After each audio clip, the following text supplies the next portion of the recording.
So you've suggested it would be good if doctors and public health officials and researchers all knew more about evolution.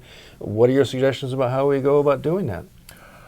Well, I think that the best way to do it is to expose pre-medical students as undergraduates to the excitement and the insights that we gain from evolutionary medicine. It's actually a very fascinating field that deals with a lot of engaging stuff.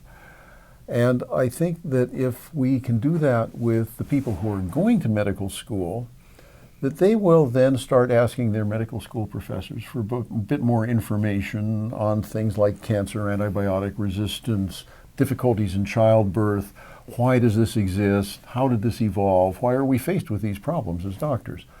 And I think that the natural tendency of teachers is to want to help and please their pupils. And so if they're getting the message from them, I think that they will try to learn about it. And of course, if they've been well taught at the undergraduate level, the students themselves will be bringing in interesting and reliable information. And my experience with the medical community is that those are smart people who are curious, and they like to learn about interesting things. And so they're not averse to it, it's just that they have this responsibility for teaching everything else that a doctor has to do, which has become an enormous volume of information.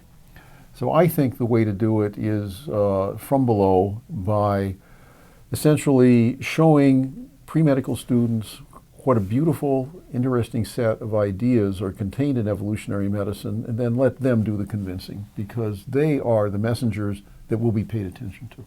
And in fact, for those of you watching, we're hoping that residents and medical students on rounds will push the button on their smartphone at the right point when the right question comes up, and have people like Professor Stearns give answers to some of the questions that are otherwise very hard to figure out.